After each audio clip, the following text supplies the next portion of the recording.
إنما يخشى الله من عباده العلماء. السلام عليكم ورحمة الله وبركاته. إن الحمد لله نحمده ونستعينه ونستغفره ونعوذ بالله من شرور أنفسنا ومن سيئات أعمالنا. من يهده الله فلا مضل له ومن يضلل فلا هادي له، وأشهد أن لا إله إلا الله وحده لا شريك له، وأشهد أن محمدا عبده ورسوله صلى الله عليه وسلم.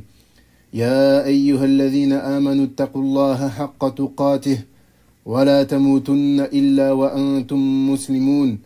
يا أيها الناس اتقوا ربكم الذي خلقكم من نفس واحدة وخلق منها زوجها وبث منهما رجالا كثيرا ونساء، واتقوا الله الذي تساءلون به والأرحام إن الله كان عليكم رقيبا. يا أيها الذين آمنوا اتقوا الله وقولوا قولا سديدا يصلح لكم أعمالكم ويغفر لكم ذنوبكم، ومن يطع الله ورسوله فقد فاز فوزا عظيما. أما بعد، فحياكم الله يا أيها الإخوة والأخوات لهذه اللقاء في هذه الليلة، وفيها سوف نتكلم عن فضائل وأهمية الهجرة. On va donc parler ce soir de l'importance et des mérites de la hijra, de cet acte immensément important dans notre religion qu'est la hijra. Et bien évidemment, on va le faire de manière résumée, car le sujet est très très long et il y a énormément de choses à dire. Mais on va diviser cette intervention-là sur plusieurs points. Premièrement, on va définir ce qu'est la hijra, afin de comprendre de quoi est-ce qu'on parle. Deuxièmement, on va définir les différents types de hijra, ainsi que leur jugement en islam.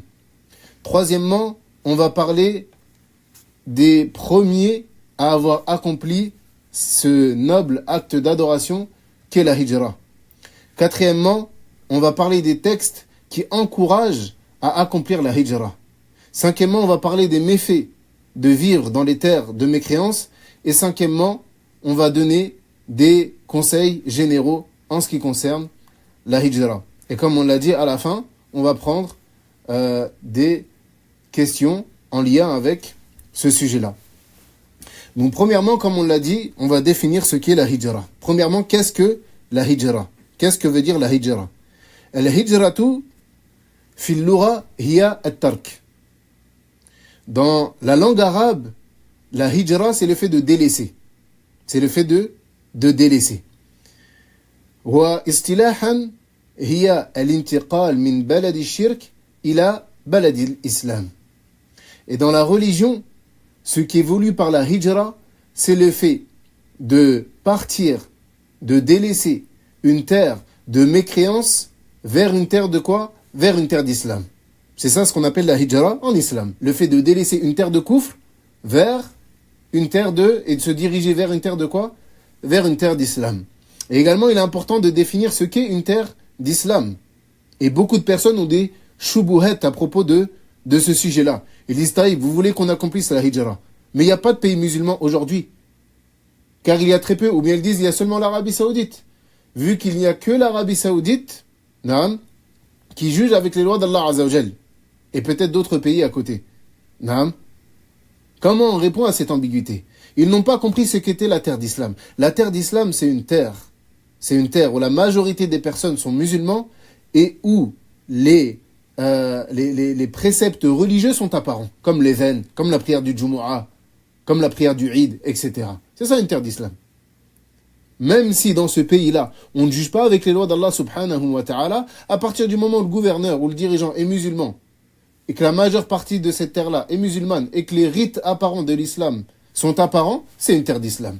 C'est une terre d'islam. Donc, c'est ça la hijra. La hijra, c'est le fait de délaisser une terre de mécréance vers une terre vers une terre d'islam. Taïb. Deuxièmement, on a dit qu'on allait parler des différents types de hijra ainsi que de leur jugement. Donc, la hijra, ou bien les hijras, elles se divisent en trois catégories. La première, c'est le fait d'émigrer d'un pays de koufr vers une terre d'islam. Et cette hijra-là, elle est obligatoire, comme on va le voir. Le deuxième type de hijra, c'est le fait d'émigrer d'un pays musulman vers un autre pays musulman afin d'étudier la science. Et ça, c'est une hijra qui est quoi? Mustahabba. C'est une hijra qui est recommandée, car l'islam nous enjoint et nous recommande d'apprendre notre religion et de voyager pour aller apprendre cette science-là. La troisième hijra, c'est l'émigration d'un pays musulman vers un autre pays musulman afin de rechercher sa subsistance, yani de travailler. Mathalan, dans tel pays, le travail est plus facile et le salaire est meilleur. Taïb. Et cette hijra-là, elle est mubaha. Elle est autorisée. Cette hijra-là, elle est quoi? Elle est autorisée. Donc la hijra, on voit ici qu'elle se divise en trois. Une qui est obligatoire, qui est celle des pays de koufr vers les pays d'islam sous condition, comme on va le voir sous peu, incha'Allah. La deuxième, c'est celle qui est recommandée, c'est celui qui est en terre musulmane, qui émigre vers un autre pays musulman afin d'apprendre sa religion, pour étudier la science. Et la troisième, c'est celle d'un pays, c'est une émigration d'un pays musulman vers un autre pays musulman pour faire quoi? Pour rechercher sa subsistance. Donc comme on l'a dit, nous ici, la hijra qui nous intéresse et celle dont on parle, c'est la hijra d'une terre mécréante vers une terre d'islam. Et c'est le jugement de cette hijra-là qui nous intéresse. Donc cette hijra-là, cette émigration-là, elle est obligatoire à tout croyant ne pouvant pas extérioriser sa religion dans le pays de mécréance où il réside. Et également dans le cas où il ne peut pas dénoncer ouvertement la mécréance des mécréants. Dans ce cas-là, la hijra, elle est quoi? Elle est obligatoire. Dans le cas où tu ne peux pas extérioriser ta religion dans le pays de mécréance dans lequel tu te trouves, et tu ne peux pas non plus dénoncer ouvertement la mécréance des mécréants. Taïb. Donc dans ce cas-là, elle est obligatoire. Pourquoi? Car cette personne-là, elle ne pourra pas pratiquer pleinement sa religion. Et parmi les qawa'id, parmi les règles dans notre religion, ma la yatimmu al-wajibu illa bihi fahuwa wajib. L'obligation qui ne s'atteint que par le biais d'une chose, alors cette chose devient obligatoire. Ma la yatimmu al-wajibu illa bihi fahuwa wajib. Toute chose, toute obligation, toute chose qui est obligatoire, qu'on ne peut atteindre que par le biais d'une chose, alors cette chose intermédiaire, elle est quoi? Elle devient à prendre le jugement de l'obligation. Mathalan, admettons que dans un pays, une femme musulmane ne peut pas porter le voile. Taïb, le jugement du voile en islam est qu'il est obligatoire. Elle, dans le pays où elle se trouve, elle ne peut pas le porter. Taïb, quelle est la chose qui va faire, quel est l'acte qui va faire qu'elle va pouvoir remplir cette obligation-là? La hijra. Alors la hijra devient obligatoire. Elle prend le jugement de quoi? De l'acte qui est à la base obligatoire. Taïb, quelle est la preuve de l'obligation, ou bien quelles sont les preuves de l'obligation de la hijra?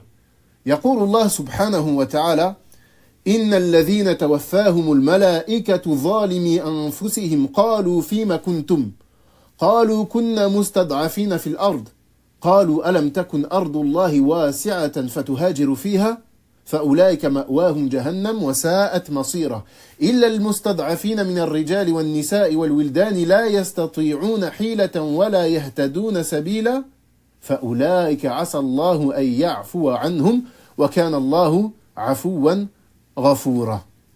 Il dit Allah subhanahu wa ta'ala, ceux qui ont fait du tort à eux-mêmes, les anges enlèveront leurs âmes en disant, où en étiez-vous? Yani, où en étiez-vous sur terre à propos de votre religion? Alors qu'est-ce qu'ils vont répondre? Ils vont répondre, nous étions impuissants sur terre. Yani, c'est ça l'argument qu'ils vont avancer. Nous étions impuissants sur terre. Yani, parce que dans l'endroit où est-ce qu'on habitait, on ne pouvait pas pratiquer pleinement notre religion. Alors, qu'est-ce que vont répondre les anges? Ils vont répondre, est-ce que la terre d'Allah n'était-elle pas assez vaste pour vous permettre d'émigrer? Yani, si dans la terre où vous vous trouviez, vous ne pouviez pas extérioriser, pratiquer, vivre pleinement votre religion, alors est-ce que la terre d'Allah n'est pas assez grande pour aller dans un autre endroit où vous pouvez faire cela? Et qu'est-ce qu'il dit ensuite? Subhanahu wa ta'ala. Voilà bien ceux dont le refuge est l'enfer. Et quelle mauvaise destination. Et on tire de cela que celui qui a la capacité d'accomplir la hijra et qui ne l'accomplit pas, alors il tombe dans un péché majeur. Il tombe dans un péché quoi? Majeur. Pourquoi? Parce que Allah Azza wa Jal, dans le Coran, il a menacé de l'enfer. Voilà bien ceux dont le refuge est l'enfer. Et quelle mauvaise destination. Et quelle mauvaise destination. Ensuite, il dit, subhanahu wa ta'ala, à l'exception, donc il fait une exception, des impuissants, hommes, femmes et enfants, incapables de se débrouiller et qui ne trouvent aucune voie, yani pour émigrer. À cela, il se peut qu'Allah donne le pardon. Et certes, Allah est clément et pardonneur. Donc celui qui n'a pas la capacité d'accomplir la hijra, la capacité physique et financière, alors lui, il est excusé. Mais celui qui a la capacité physique et financière d'accomplir la hijra et qui ne l'accomplit pas, alors lui, il est pécheur. Et il tombe dans quoi? Dans un péché qui est majeur. Il tombe dans un péché qui est majeur. Également, Allah subhanahu wa ta'ala, il dit Ya ibadi alladhina amanu inna ardi wasi'atan fa iyaya fa'budun. Il dit subhanahu wa ta'ala, ô mes serviteurs, ceux qui ont cru. Donc Allah Azza wa Jalla, il corrèle ici quoi? La hijra à ceux qui ont cru. Ô mes serviteurs qui ont cru, qui ont eu la foi, certes ma terre est vaste, alors adorez-moi uniquement. Donc Allah il a joint ici l'adoration à la hijra. Pourquoi? Car comme on l'a dit, celui qui vit dans une terre où on l'empêche d'accomplir certains rites, certains actes, alors il ne peut pas adorer son Seigneur subhanahu wa ta'ala de la manière la plus complète et de la manière la plus parfaite. وكذلك قال النبي صلى الله عليه وسلم أنا بريء من كل مسلم يقيم بين أظهر المشركين. Il dit sallallahu alayhi wa sallam, je me désavoue de tout musulman qui vit parmi les polythéistes. Je me désavoue de tout musulman vivant parmi quoi? Parmi les polythéistes. وكذلك قال النبي صلى الله عليه وسلم وأنا آمركم بخمس آمركم بالسمع والطاعة والجماعة والهجرة والجهاد في سبيل الله. Tamam. Il dit, je vous ai certes ordonné 5 choses. Je vous ordonne l'écoute et l'obéissance, yani au gouverneur. As-sam' wa ta'a, l'écoute et l'obéissance à qui? Au gouverneur, aux dirigeants. Naam. Wal jama'a, et le groupe, le fait de rester avec le groupe des musulmans. Quand on dit le groupe, on ne parle pas du nombre. On parle de ceux qui cheminent sur la voie du prophète sallallahu alayhi wa sallam. Yani mathalan, dans un pays où la majorité serait des gens qui suivraient un manhaj différent de la voie du prophète sallallahu alayhi wa sallam. Et c'est la majorité du pays. C'est la majorité du pays. Les gens de la sunna, ceux qui s'accrochent à la voie du prophète sallallahu alayhi wa sallam, ils sont que très peu. Ici, c'est quoi qu'on appelle el-jama'a? C'est ceux qui sont nombreux et qui sont sur une voie autre que la voie du prophète sallallahu alayhi wa sallam, ou bien c'est ce petit groupe. La jama'a ici, c'est le petit groupe. Et d'ailleurs, Abdullah ibn Mas'ud, ou bien Abdullah ibn Abbas, radiallahu anhuma, il dit que la jama'a, tu es la jama'a même si tu es seul. Yani même si tu es toi tout seul, c'est toi le jama'a. C'est dans une contrée, il n'y a que toi qui chemine sur la voie des pieux prédécesseurs, alors c'est toi le jama'a, même si tu es tout seul. Et il dit, donc parmi les choses qu'il nous a ordonnées, wal hijra, ainsi que l'émigration. Yani, comme on l'a dit, le fait d'émigrer d'une terre de mécréance vers une terre d'islam. وعن أبي نخيلة البجلي رضي الله عنه قال جرير أتيت النبي صلى الله عليه وسلم وهو يبايع فقلت يا رسول الله أبسط يدك حتى أبايعك واشترط علي فأنت أعلم فقال أبايعك على أن تعبد الله وتقيم الصلاة وتؤتي الزكاة وتناصح المسلمين وتفارق المشركين. il dit, dans le hadith de Abi Nukhayl al-Bajali, il dit que Jarir a dit, je suis venu auprès du prophète sallallahu alayhi wa sallam alors qu'il était en train de faire quoi? De prêter, ou bien il était en train, les gens étaient en train de lui prêter allégeance, de le reconnaître comme dirigeant. Alors le prophète sallallahu alayhi wa sallam, ou bien il dit, Jarir, il dit au prophète sallallahu alayhi wa sallam, tends ta main que je te fasse allégeance. Et donne-moi des conditions vis-à-vis de cette allégeance, sur lesquelles je vais te prêter allégeance, car tu es plus savant. Alors, le prophète sallallahu alayhi wa sallam a dit, tu me fais allégeance sur le fait d'adorer Allah. Ce sont les conditions sur lesquelles tu me fais allégeance. Sur le fait d'adorer Allah, d'accomplir la prière, de t'acquitter de la zakat, de donner le bon conseil aux musulmans et de te séparer des polythéistes. Donc la hijra, comme on l'a dit, elle est obligatoire si on ne peut pas réunir deux conditions dans le pays de Koufr dans lequel on vit. Premièrement, si on ne peut pas pratiquer pleinement sa religion et appliquer les rites apparents de l'islam, et ce n'est pas suffisant de pouvoir dénoncer la mécréance des mécréants. Dans le cas où tu peux faire ces deux choses-là, alors la hijra, elle est mustahabba, elle est recommandée pour toi. Mais dans le cas où tu ne peux pas mettre en pratique ces deux choses-là, alors c'est obligatoire pour toi. Et sincèrement, je m'étonne de ceux qui aujourd'hui, en 2025, te disent encore qu'il est tout à fait possible pour un musulman de pratiquer sa religion, mathalan en France. Il te dit, naam, la hijra est obligatoire pour celui qui ne peut pas pratiquer pleinement sa religion et appliquer les rites apparents de l'islam en France. Mais pour moi, il est tout à fait possible de pratiquer sa religion en France. Et si tu crois cela, si vraiment tu penses cela, alors c'est que tu as un énorme problème dans ta pratique. Parce que si tu n'arrives pas à voir l'humiliation dans laquelle vivent les musulmans dans ces terres-là, c'est que tu as un gros problème dans quoi? Dans ta pratique. La guerre qu'ils font contre l'islam, la guerre qu'ils font contre le voile, le fait que tes moindres faits et gestes, si tu essayes de t'accrocher à ta religion, ils sont surveillés. Ça ne te suffit pas qu'ils ont, wal'iyadhu billah, et qu'Allah Azza wa Jalla leur donne ce qu'ils méritent, qu'ils ont caricaturé le prophète sallallahu alayhi wa sallam. Quelle insulte ils ont fait! Et certains parmi les salafs, ils disaient c'est interdit de vivre dans une terre où on insulte le prophète sallallahu alayhi wa sallam. Est-ce que ça ne te suffit pas? Et combien de questions on peut recevoir concernant ceux qui n'arrivent pas à prier à l'heure parce qu'ils sont en France, parce qu'il est à l'école ou au travail. Il dit, je ne peux pas prier à l'heure. Quelle solution je peux avoir? À tel point que, subhanallah, on reçoit des questions où les gens, ou les frères, ou bien les sœurs, ils disent, subhanallah, est-ce que je peux prier dans les toilettes? Wal'iyadhu billah. Est-ce que je peux prier dans les toilettes? Pour toi, ça, c'est pas une humiliation. Le fait que tu adores ton Seigneur, le Créateur des cieux et de la terre, dans des toilettes, l'endroit où les gens ils font leurs besoins. Pour toi, ça, c'est pas une humiliation. Et même si toi, tu n'es pas concerné par cela, même si toi, personnellement, tu n'es pas concerné par cela, mais le fait que tu saches que une bonne partie des musulmans sont concernés par cela, est-ce que tu ne vois pas l'humiliation? À quel point les musulmans, ils sont rabaissés?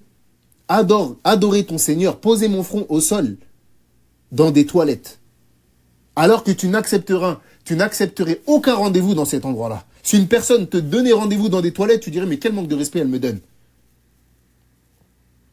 Est-ce que tu pourrais donner rendez-vous à ta mère dans des toilettes? Est-ce que si demain ton patron, pour un entretien d'embauche, il te donne rendez-vous dans des toilettes, tu vas y aller et tu vas dire, non, mais il m'a donné mon respect? Là, abadan. Alors comment tu réponds au rendez-vous et à l'appel de ton Seigneur dans des toilettes? Dans l'endroit où les gens, ils font leurs besoins. Est-ce que tu pourrais manger dans ces toilettes-là? Tu pourrais pas manger dans ces toilettes-là. Et c'est un endroit qui est fait pour faire ses besoins. C'est un endroit qui est sale, où il y a des impuretés. Et toi, tu veux adorer ton Seigneur dans cet endroit-là. Et ça suffit comme humiliation. Ça suffit comme humiliation. Le fait que lorsque tu te rends à un entretien d'embauche, je suis obligé de demander la permission à cette personne-là, à ce kafir, est-ce que tu peux prier?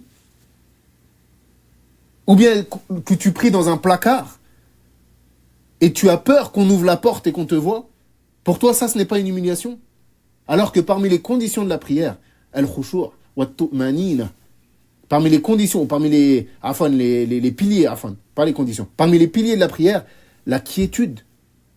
Est-ce que tu penses que lorsque tu pries dans ce placard, et qu'à chaque fois que tu entends un bruit, ton cœur, il fait un salto arrière, tu penses que tu as rempli ce pilier-là? Abadan. Abadan. Naam. Donc, à l'heure d'aujourd'hui, très clairement, celui qui vit en France, il ne peut pas pratiquer pleinement sa religion. Et encore moins dénoncer la mécréance des mécréants. Encore moins, est-ce qu'aujourd'hui, sois sincère, est-ce qu'aujourd'hui tu peux monter sur un minbar et tu peux dire ceux qui suivent la religion chrétienne ou la religion juive, ce sont des koufars et ils sont en enfer pour l'éternité s'ils ne rentrent pas en islam. Tu peux dire ça? Ou bien l'imam, il peut dire ça? Là, plutôt lorsque tu fais un discours sur les bases de ta religion, les gens, ils te regardent avec des yeux tout ronds. Et je me souviens pour l'anecdote, subhanallah, lorsque, wal'iyadhu billah, et qu'Allah m'en préserve, lorsque je suis parti en France pour faire des papiers, la seule fois où je suis retourné en France pour faire des papiers, lorsque j'ai fait les khutab du vendredi, la première que j'ai fait, je l'ai fait sur le tawhid. Subhanallah, écoutez, à la fin de la khutbah, combien de personnes sont venues me voir et m'ont dit Subhanallah, ça fait longtemps qu'on n'a pas entendu une khutbah comme ça. J'ai dit Subhanallah, kaif? Comment c'est possible? Comment c'est possible que toi, musulman, tu n'entendes jamais parler de cette chose-là? La deuxième que j'ai fait sur les dangers du shirk. Je l'ai fait sur les dangers du shirk. Et forcément, on parle des koufars et de l'enfer éternel. Et subhanallah, je voyais le responsable de la mosquée, il me regardait avec des yeux tout ronds. Et il se disait, subhanallah, qu'est-ce qu'il est en train de dire? Probablement qu'il va nous mettre dans un problème. Pour vous dire, moi je venais d'Égypte, et ça faisait 5 ans que j'étais pas rentré en France, j'étais en Égypte, j'étais dans une optique égyptienne, j'étais auprès des ulama, en train d'apprendre mon dîn, donc pour moi il y avait aucun souci. Mais la vérité c'est qu'avec ce genre de discours-là, naam, ils peuvent te fermer la mosquée. Wal'iyadhu billah. Taïb, on passe au troisième point. Naam, qui ont été les premiers à accomplir la hijra? Qui ont été les premiers à accomplir la hijra? Il faut savoir que la hijra, la première hijra, ce n'est pas la hijra du prophète sallallahu alayhi wa sallam. Car avant lui, en l'an 5, après l'envoi du prophète sallallahu alayhi wa sallam, lorsque le prophète alayhi wa sallam, il a vu la souffrance et la difficulté dans laquelle vivaient les musulmans, alors il a suggéré à ses compagnons d'émigrer vers Al-Habasha, vers l'Abyssinie, l'actuelle Éthiopie. Car il y avait là-bas un royaume avec un roi chrétien qui s'appelait, qu'on appelle Négus, et qui était connu pour être quelqu'un de juste. Donc il y a un groupe de 12 hommes et de 4 femmes qui ont émigré vers El-Habasha en l'an 5 après l'envoi du prophète sallallahu alayhi wa sallam. Et parmi eux, il y avait Uthman ibn Affan et également Ruqayya radiallahu anha, la fille du prophète sallallahu alayhi wa sallam, qui était l'épouse de Uthman ibn Affan. Taïb. Et il faut savoir qu'il y a eu 2 hijras vers Al-Habasha. Il y a eu cette première hijra, mais dans la même année, il y a des informations qui sont arrivées jusqu'en Abyssinie, jusqu'en Habasha, disant que les gens de Quraysh, ils ont pactisé avec le prophète sallallahu alayhi wa sallam et que les musulmans ne craignaient plus pour leur vie. Donc qu'est-ce qu'ils ont fait? Ils sont revenus à Mecca. Mais lorsqu'ils sont arrivés à Mecca, ils ont vu que cette information, elle n'était pas véridique. Donc qu'est-ce qu'ils ont fait? Ils sont repartis avec un plus gros groupe vers El-Habasha.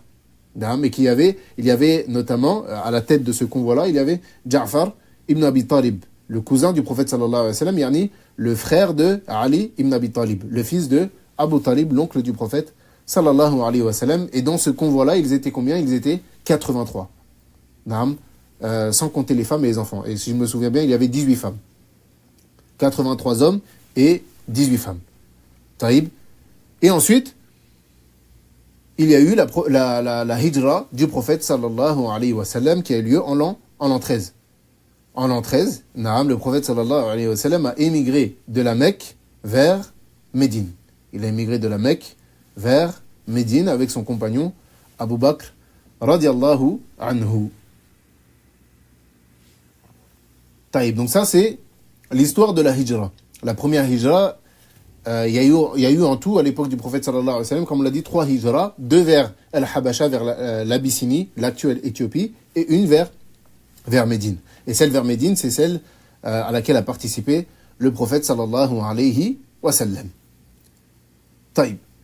On passe ensuite au 4e point, qui est l'encouragement dans les textes, ou bien l'encouragement des textes religieux à accomplir la hijra. L'encouragement des textes religieux à faire quoi? À accomplir la hijra. À accomplir la hijra. يقول الله سبحانه وتعالى ومن يخرج من بيته مهاجرا إلى الله ورسوله ثم يدركه الموت فقد وقع أجره على الله. Il dit subhanahu wa ta'ala, quiconque sort de sa maison en émigrant vers Allah et son messager, puis ensuite est atteint par la mort, alors certes sa récompense incombe à Allah. Yani sa récompense elle est immense. Yani sa récompense elle est quoi? Elle est immense. À condition que sa hijra elle soit vers Allah et son messager, c'est-à-dire qu'elle soit, cette hijra là, elle est dans le but de préserver sa religion. Naam. Ou bien, à l'époque du prophète sallallahu alayhi wa sallam, de défendre le prophète sallallahu alayhi wa sallam, de vivre avec lui. Mais après la mort du prophète sallallahu alayhi wa sallam, naam, yani le fait que cette personne-là, elle émigre, yani le fait qu'elle émigre vers Allah et son messager, c'est le fait qu'elle émigre afin de quoi? De préserver sa religion. De préserver sa religion. وكذلك قال النبي صلى الله عليه وسلم أما علمت يا عمرو أن الإسلام يهدم ما كان قبله وأن الهجرة تهدم ما كان قبلها وأن الحج يهدم ما كان قبله. Il dit, le prophète sallallahu alayhi wa sallam, à ce compagnon, est-ce que tu ne sais pas que l'islam efface ce qui le précède et que la hijra efface ce qui la précède et que le hajj efface ce qui le précède? Yani dans le sens où celui qui se convertit à l'islam, ses péchés antérieurs sont effacés. Celui qui émigre vers Allah et son messager, alors ses péchés antérieurs, yani ses péchés qu'il a commis avant la hijra, lui sont effacés. Et également, celui qui accomplit le hajj. Celui qui accomplit le hajj également. Naam. Également parmi les mérites de la hijra, le fait que le muhajir, celui qui a accompli la hijra, il est plus en droit à l'imama, yani à diriger la prière, que celui qui ne l'est pas. يقول النبي صلى الله عليه وسلم يؤم القوم أقرأهم لكتاب الله وأقدمهم قراءة فإن كانت قراءتهم سواء فليؤمئهم أقدمهم هجرة. Il dit, sallallahu alayhi wa sallam, dirige la prière celui qui récite mieux, ou bien le plus connaisseur, le plus savant du livre d'Allah.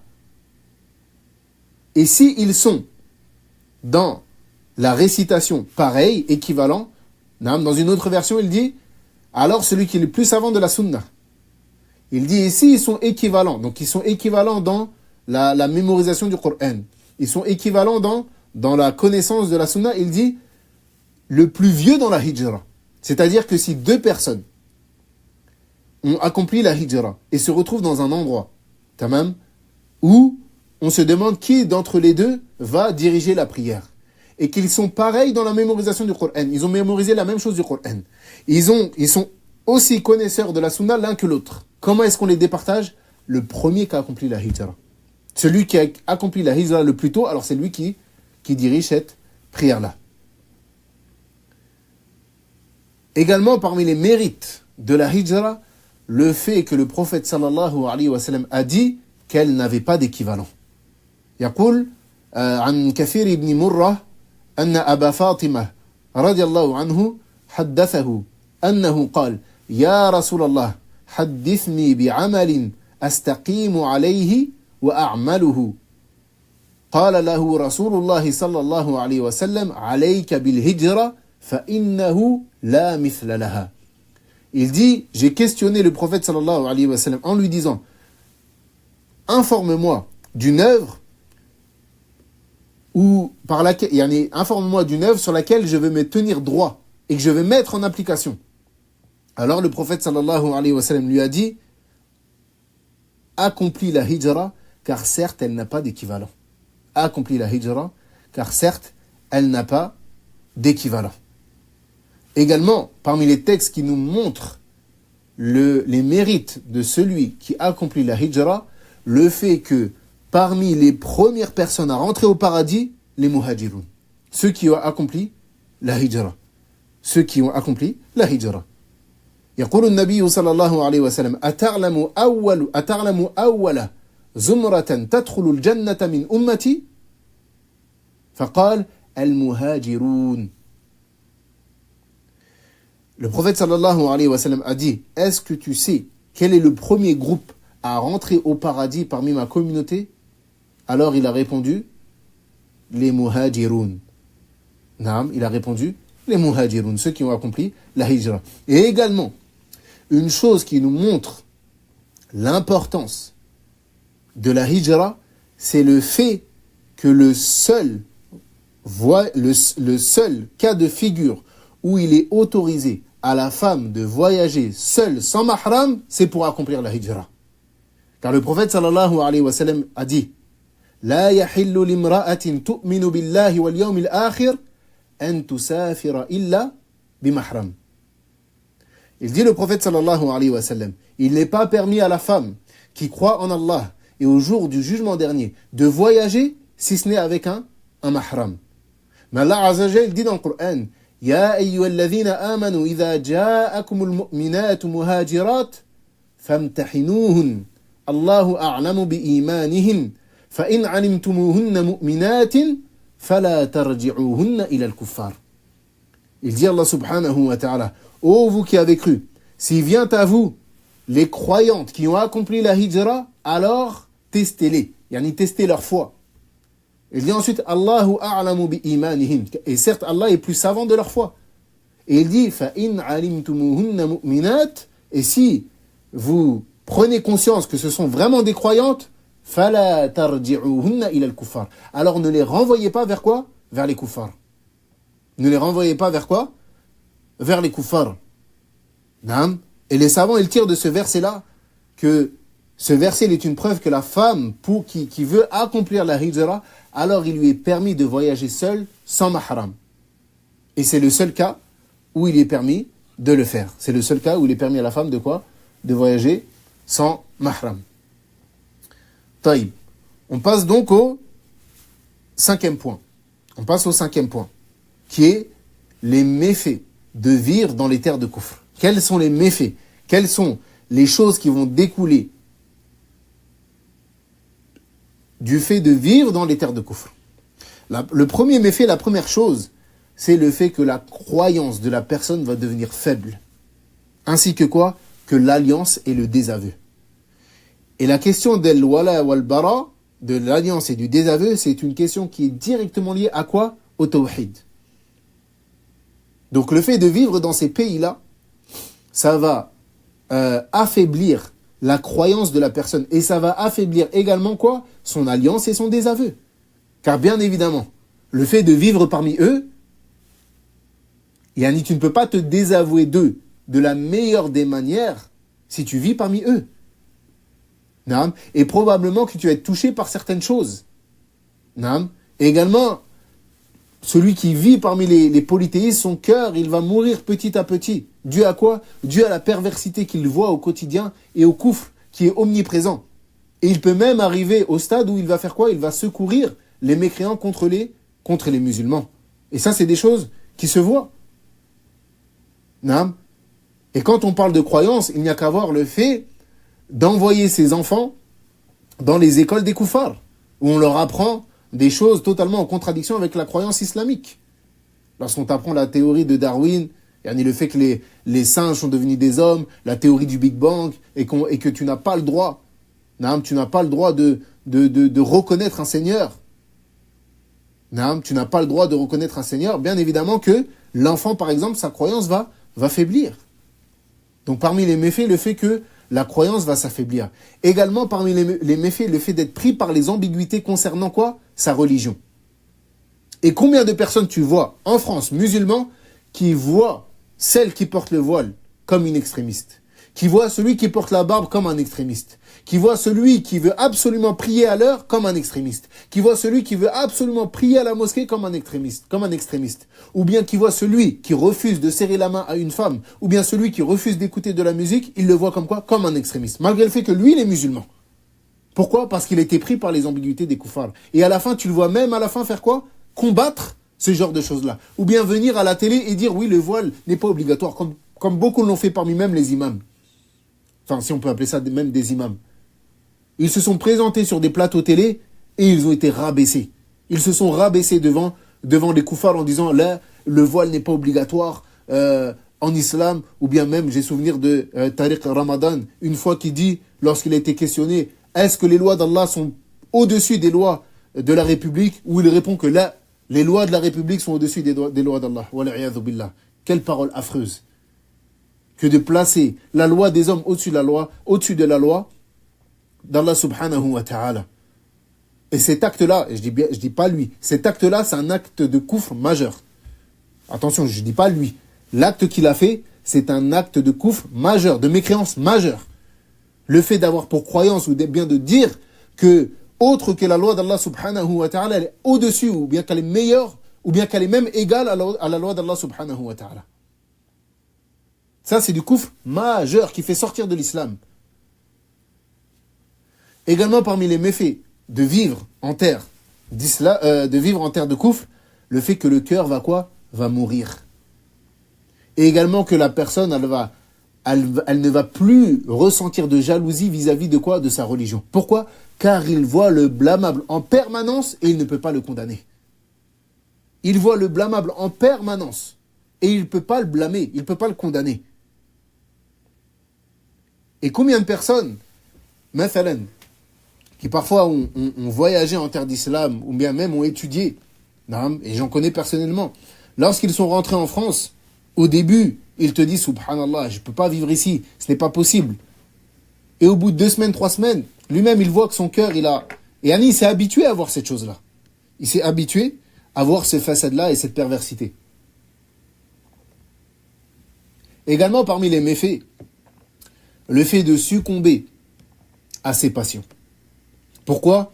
Car dans ces pays-là, c'est la perversité ou bien ces passions-là, elles sont facilement accessibles. Elles sont facilement quoi? Accessibles. Et toute personne ayant grandi en France, il sait cela. Il sait que le haram est tellement facile d'accès.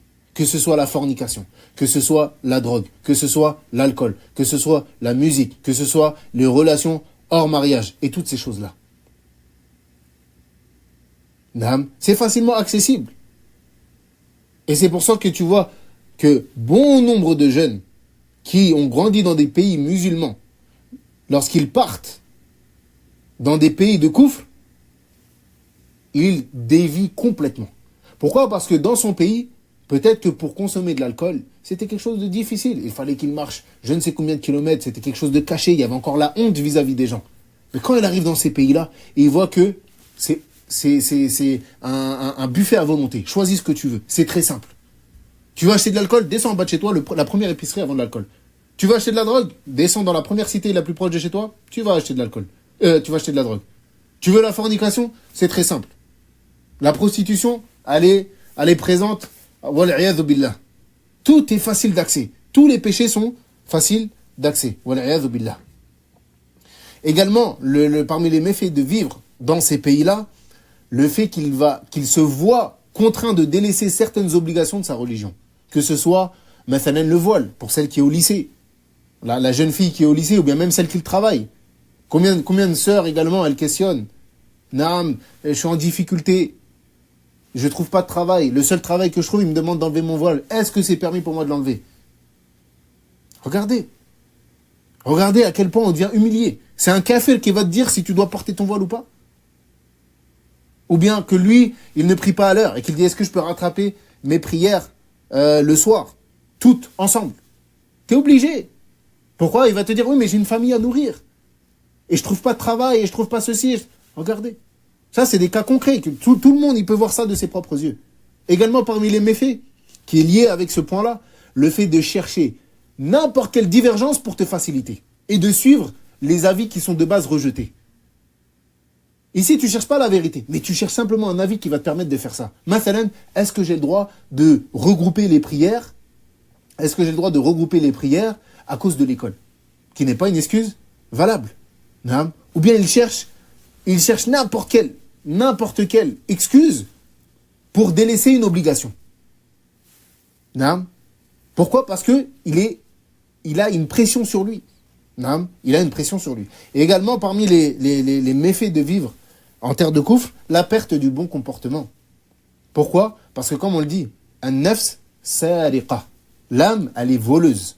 L'âme, elle vole les comportements des autres. Et le fait de vivre dans ces pays-là, et le fait de vivre et d'être entouré par des gens qui sont nuit et jour dans le péché, où le façade, il est présent, ou bien il est même omniprésent, naam, ça va parfois déteindre sur quoi? Sur ton comportement.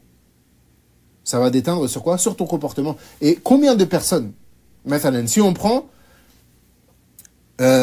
pour illustrer cela, combien de, parmi la génération de nos parents ou de nos grands-parents qui ont émigré en France, combien ont vu leur descendance dévier totalement, alors qu'ils étaient à des années-lumière d'imaginer cela.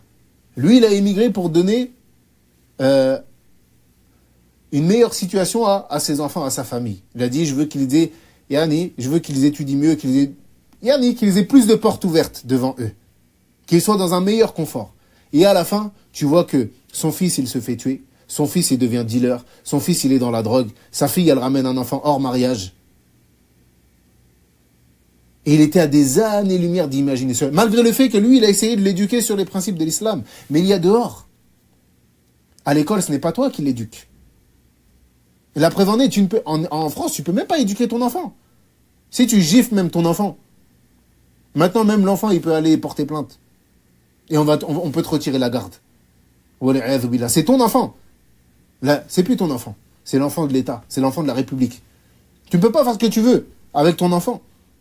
Ça devient l'enfant de quoi? De la République. L'enfant de l'État. Et ça, c'est des choses qu'on peut voir de nos propres yeux. C'est des choses qu'on peut voir de quoi? De nos propres yeux. On passe ensuite à la dernière partie qui est certains conseils généraux. Premièrement, le premier conseil que je peux donner, c'est le fait de s'empresser à accomplir la hijra. Le fait de quoi? De s'empresser. Et ici, je vise plus particulièrement qui? Les frères, les hommes. Les frères, prenez vos responsabilités. Comportez-vous comme des hommes. Prenez vos femmes, prenez vos enfants et quittez ces terres de coufre. C'est vous qui êtes responsables ici. Comportez-vous comme des hommes et soyez des hommes. Prenez vos femmes, prenez votre progéniture et quittez ces pays-là. Est-ce que, toi en tant qu'homme, sincèrement, Yani, comment te sens-tu lorsque ta fille elle est obligée d'enlever son voile pour aller au collège ou aller au lycée? Tu penses qu'ici, tu es un homme? Tu es en train d'humilier ta propre fille. Ou que ta femme, elle va travailler au milieu des hommes. Tu es un dayouf. Tu es quelqu'un qui n'a pas de jalousie pour ses femmes ou pour ses enfants. Tu n'as pas de jalousie. Comment tu peux avoir de la jalousie envers ta femme alors que tu l'envoies travailler au milieu des hommes sans voile? Ou bien que tu envoies ta fille à l'école sans voile. Et ne repoussez pas. Si vous avez joint entre ces deux conditions-là, l'envie et la capacité, Wallahi al-azim, ne repoussez pas. Celui qui joint entre ces deux choses-là, il a l'envie d'émigrer et il atteint la capacité, ne repousse jamais lorsque tu atteins ces deux choses-là. Pourquoi? Parce que demain, tu ne sais pas quel sera ton état. Et ne te laisse pas avoir par cette mouvance de oui, mais il faut que j'achète un terrain, il faut que je construise une maison. Qui t'a dit ça? Qui t'a dit que pour faire la hijra, il faut acheter un terrain et construire une maison? Et ça, c'est ceux qui vous donnent ces conseils-là, ce sont des mauvais conseillers. Parce que ces gens-là, 10 ans après, ils sont encore là-bas.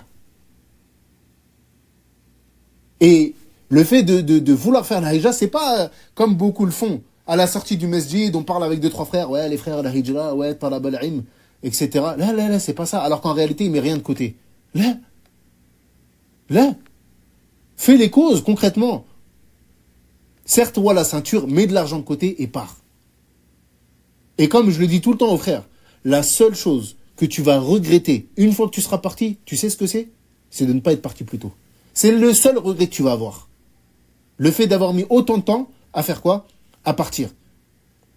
Et également parmi les conseils, n'attends pas, et Annie ne pense pas qu'il faut que tu aies 50 000 euros pour pouvoir accomplir la hijra. Là, sache une chose, la première hijra que tu fais, c'est celle de ton cœur. C'est ton cœur d'abord. Pourquoi? Parce que tu trouves certaines personnes qui font la hijra avec 100 000 euros. Il a un appartement construit, il fait 6 mois et il repart. Il fait 6 mois et quoi? Et il repart. Tu n'as pas besoin de 50 000 euros. Et ô combien on a vu de frères accomplir la hijra avec peu de moyens, et ça fait des années, walillah ilhamd, qui sont en hijra, et ils vivent bien, et ils vivent même mieux que lorsqu'ils étaient en France. Et ça, on l'a vu et on l'a vécu. On l'a vu de nos propres yeux, et on l'a vécu également. Donc ne pense pas ça.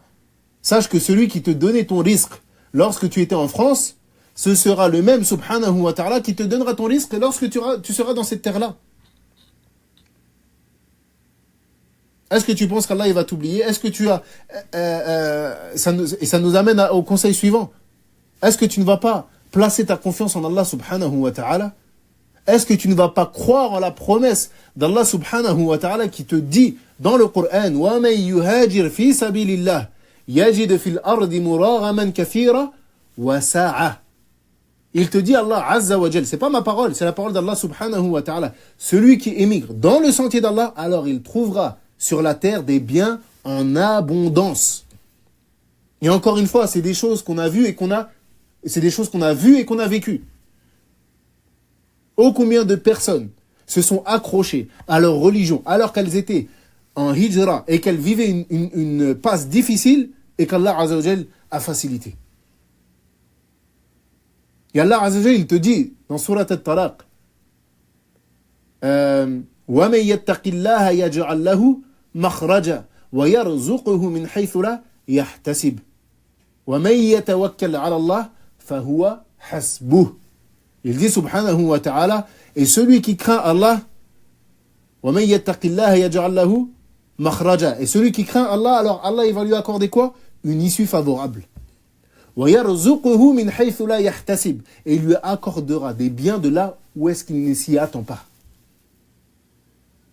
وَمَنْ يَتَوَكَّلْ عَلَى اللَّهِ فَهُوَ حَسْبُهُ, et celui qui place sa confiance en Allah, alors Allah lui suffit. Celui qui place sa confiance en Allah, Allah lui suffit. Mais vous savez, le problème de beaucoup de personnes, c'est le manque de tawakkul. C'est le manque de confiance en Allah subhanahu wa ta'ala et la peur. Et la peur. La peur d'aller vers l'inconnu. Et c'est un sentiment qui est normal. Yani, ce n'est pas quelque chose de facile de délaisser la terre dans laquelle tu es né, où tu as vécu, pour une terre inconnue, parfois. Mais est-ce qu'Allah Azza wa Jal, il manque à sa promesse? Abadan. Allah Azza wa Jal ne manque pas à sa promesse. Et le dernier conseil que je vais donner, c'est le fait d'être conscient de la réalité de la hijra. Et ici, faites attention. La hijra, c'est pas ce que vous voyez sur Instagram. Yani la hijra, les pieds dans l'eau avec un comment on appelle ça? Un cocktail, je sais pas quoi, dans la main, sous des parasols. Ça, c'est la hijra Instagram. Je dis pas que ça n'existe pas, mais ça, c'est la hijra Instagram. La réalité de la hijra, c'est pas ça. La hijra, naam, c'est difficile. Pourquoi? Parce que la récompense est énorme. Est-ce qu'Allah Azza wa Jalla va nous donner une immense récompense aussi facilement? Lorsqu'il te dit que celui qui a accompli la hijra, naam, eh bien, ses péchés précédents sont effacés. Bien évidemment, il va falloir que tu donnes de ta personne.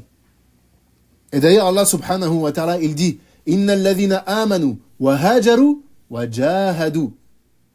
Allah Azza wa Jalla, il a placé la hijra entre la foi et le djihad. Et Cheikh Ali Moussa, hafidhahullah ta'ala, il dit qu'Allah Azza wa Jalla, il a placé la hijra entre la foi et le djihad, c'est-à-dire le combat, Pourquoi? Parce que pour pouvoir partir de ton pays, tu as besoin d'une foi qui soit forte. Mais c'est pas le tout de partir. Et partir, c'est facile. Le tout, c'est de rester. Et pour rester, tu as besoin d'un djihad. C'est un djihad. C'est un combat que tu fais. Parce que comme je dis, la réalité de la hijra, c'est pas toujours facile. Peut-être tu vas habiter dans un pays loin de ta famille. Peut-être tu vas pas gagner je dis bien peut-être. On a vu des frères qui se sont enrichis en hijra. Mais peut-être que tu vas vivre plus modestement, surtout peut-être les premières années. Où tu vas venir sur des économies, où il va falloir que tu fasses attention, il va falloir que tu te serres la ceinture. Non, mais c'est sûr, si tu vas t'installer dans un pays musulman, en pensant que tu vas vivre, entre guillemets, à la française, je dis bien entre guillemets, où tu vas manger McDo tous les soirs, où tu vas manger du pain, tu vas manger de la viande et du poulet tous les jours, et ça, c'est sur Instagram. Ça, c'est sur Instagram. Mais il faut prendre conscience de l'immense récompense qui t'attend. Et Nam, un dernier conseil que je vais donner, avant qu'on passe aux questions, c'est le fait que lorsque tu accomplis la hijra, ne mets pas dans ta tête que si jamais tu as un pépin, tu vas retourner en France. Parce que celui qui part avec cette faille-là, la première épreuve qui va le toucher, il va repartir. Et combien de personnes sont reparties en disant juste, et j'en connais, personnellement, j'en connais plein, des frères à qui c'est arrivé. Ils repartent travailler, ils disent, non, je pars juste travailler 3 mois, 4 mois, après je reviens. On l'a jamais revu, ça fait des années, il est là-bas, on l'a plus jamais revu. Parce que le fait de partir, c'est difficile. Une fois, c'est difficile. Mais la deuxième fois, je pense, c'est encore plus dur. La deuxième fois, c'est encore plus dur. Donc, empressez-vous d'accomplir la hijra et regardez pas les hijras Instagram ou TikTok. Mais ou bien plutôt parler à ceux qui sont présents sur le terrain, qui ont émigré, ceux qui ont de l'ancienneté dans la hijra, qui ont fait 5 ans, 10 ans. Demandez-leur des conseils. Et patientez. Et patientez. Car la récompense d'Allah subhanahu wa ta'ala en vaut la peine. Mais ne partez pas en disant, de toute façon, si j'ai pas d'argent, je vais rentrer travailler. Là, délaisse cette chose-là. Parce que la première épreuve qui va te toucher, et forcément tu seras éprouvé. Forcément tu seras éprouvé. La première épreuve qui va te toucher, qu'est-ce que tu vas faire? Tu vas repartir. Non. ونكتفي بهذا القدر إن شاء الله تعالى والله أعلم وصلى الله على نبينا محمد وعلى آله وصحبه أجمعين.